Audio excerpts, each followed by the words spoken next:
Et c'est un billet d'humeur qui se termine avec l'apparition d'un chat noir Oui. et qui m'oblige, je suis désolé, à vous faire partager ceci.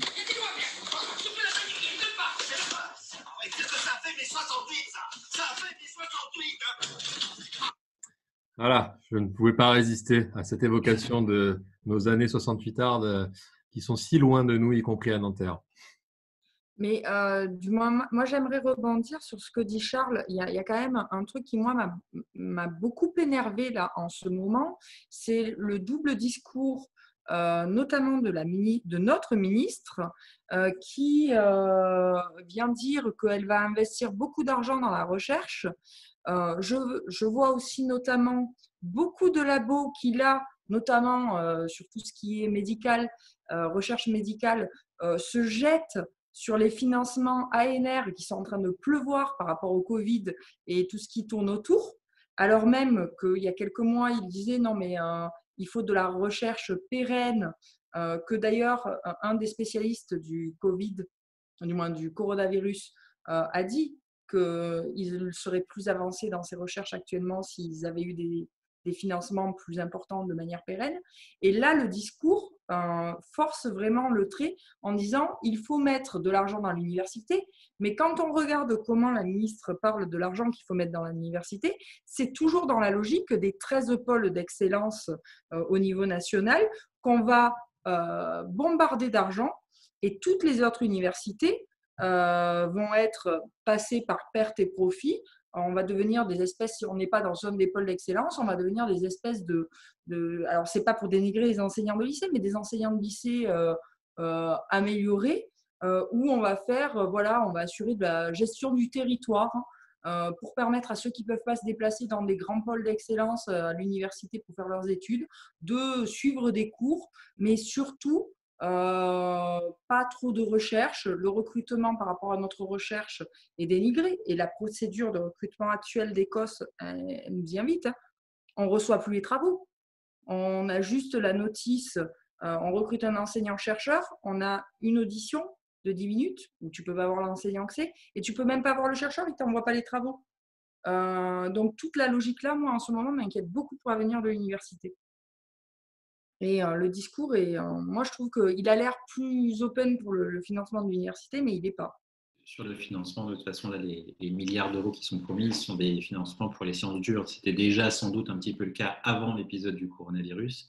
Ça sera encore plus vrai derrière, hein, parce que le besoin de recherche, en tout cas, et surtout pour le grand public, pour justifier qu'on distribue des milliards, sera justifié pour ça. Ce qui n'enlève rien. C'est vrai qu'il y a besoin de faire de la recherche sur ces thématiques, hein, mais ça va forcément se focaliser sur ces terrains-là. Je partage ton avis hein, sur ce que j'appelle la secondarisation du supérieur, ce qui n'est pas du tout péjoratif, c'est juste qu'on n'a pas le même métier, la même mission. Et je pense qu'il faut qu'il y ait un relais, pas une continuité. Il faut qu'à un moment, l'enseignement évolue. Et l'enseignement secondaire, c'est une phase qui est différente de l'enseignement primaire. Et l'enseignement supérieur doit être une phase différente. Mais on tend de plus en plus à cela. Alors, moi, je voulais juste réagir parce qu'on avait eu l'occasion de débattre et d'échanger avec des collègues. On pourrait le faire à une occasion, alors, sous ce format ou sur un autre, mais sur la question de nos modes de recrutement. Alors, comment améliorer nos modes de recrutement? Et ça faisait suite à un comité de sélection, et je pense que Jean-Baptiste, l'autre Jean-Baptiste y était, qui a eu à Clermont d'ailleurs, et on avait eu deux excellents candidats, deux candidats qui ont d'ailleurs tous les deux eu un poste, et on avait hésité, il a fallu un moment choisir, et on s'est dit, c'est pas possible de choisir sur 10 minutes, parce que peut-être qu'un des deux n'aura pas de poste, alors qu'il est excellent, enfin voilà, donc on avait essayé de réfléchir à des phases d'admissibilité, de sous-admissibilité sur dossier, d'admissibilité sur une première audition, une sélection finale, enfin, ce qui rallongerait les costes, mais qui donnerait du sens au recrutement. Voilà, donc je jette un peu un pierre comme ça, hein, de dire voilà, il y a aussi cette question-là, si on recrute des gens en 10 minutes, on ne peut pas sérieusement penser qu'on est en train de recruter un chercheur pour les prochaines années dans l'université. Voilà. Mais voilà, je n'ai pas d'idée plus que ça, hein, sans tout, si ce n'est qu'il faut peut-être y réfléchir. Lisa qui veut déjà réagir. Ouais. Oui, mais je pense qu'il y a une réflexion sur le recrutement est sans doute nécessaire, mais je pense que en fait, en se disant que c'est la question la plus importante, on a déjà un train de retard, parce que se poser la question des recrutements, c'est envisager qu'on a des postes pour recruter des gens. Et là, on n'en est plus là. Je pense qu'en droit, on a un sentiment un peu biaisé, en fait, qui est que finalement, mine de rien, même si en fait on a une barrière CNU qui est très violente derrière, en réalité, le nombre de postes par rapport au nombre de personnes reste quand même beaucoup, beaucoup plus élevé que dans d'autres disciplines. C'est-à-dire que même s'il y a énormément de gens qui restent sur le carreau et même des gens excellents, je veux dire, on parle quand même de disciplines où il y a 2 postes par an, alors qu'il y a un nombre de personnes qui sont qualifiées qui sont énormes. Et là où, à mon avis, il ne faut pas se tromper de débat, c'est que oui, il y a plein de choses sur la question de comment est-ce qu'on recrute, mais avant de se poser la question de comment est-ce qu'on recrute, il faut déjà recruter. Et on voit bien ici il me semble qu'encore une fois, cette crise, elle révèle plein de choses. Dans des départements où on a un nombre de vacataires qui est énorme par rapport au nombre de titulaires, ils font et elles font absolument ce qu'elles peuvent, ce qu'ils peuvent. Ce n'est pas forcément des mauvais enseignants, ce n'est pas du tout la question, mais c'est ou pas leur métier principal. Souvent, il y a plein d'autres choses à faire qui les occupent de façon totalement chronophage, et on se rend compte rapidement qu'en réalité, quand tout va mal, c'est pas avec des armées de vacataires mal payés dont on dit qu'ils ne sont pas payés tout de suite, qui ont un boulot à côté, qu'ils doivent faire en télétravail, etc., qu'on arrive à faire tourner une université. Parce qu'en fait, c'est un métier de faire tourner une université. Et je pense qu'il va falloir qu'on arrive à porter ce discours auprès du ministère après, parce que sinon, on va... Alors, on avait, du moins, moi, j'avais fait un espèce de dossier pour recenser ça parce qu'on avait lancé une mobilisation à partir du mois de novembre. Donc, on pourra mettre le lien en vidéo dessous vers le document.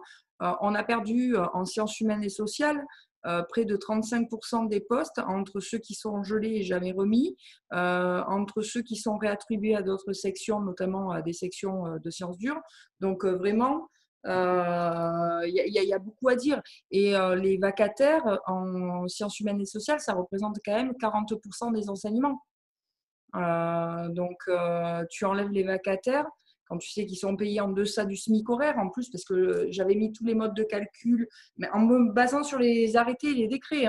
Les textes en eux-mêmes prévoient que déjà un vacataire travaille en dessous du SMIC et ils sont payés 2 fois par an. Donc, puisque de toute façon, notre salaire il est calculé de cette façon-là, et donc le temps d'enseignement, le temps de recherche correspond à 35 heures semaine en réalité.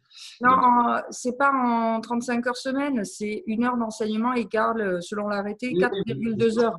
Oui, non, mais c'est justement, et quand tu multiplies ça par le nombre de semaines et tu rajoutes la moitié, on arrive à 35 heures semaine sur du lycée annuel. Et donc, du coup, si tu prends que les vacations, effectivement, c'est en dessous du SMIC. Donc, c'est très facile à calculer. Si tu prends la grille qui permet de calculer nos tarifs horaires à nous, tu tombes sur effectivement des rémunérations.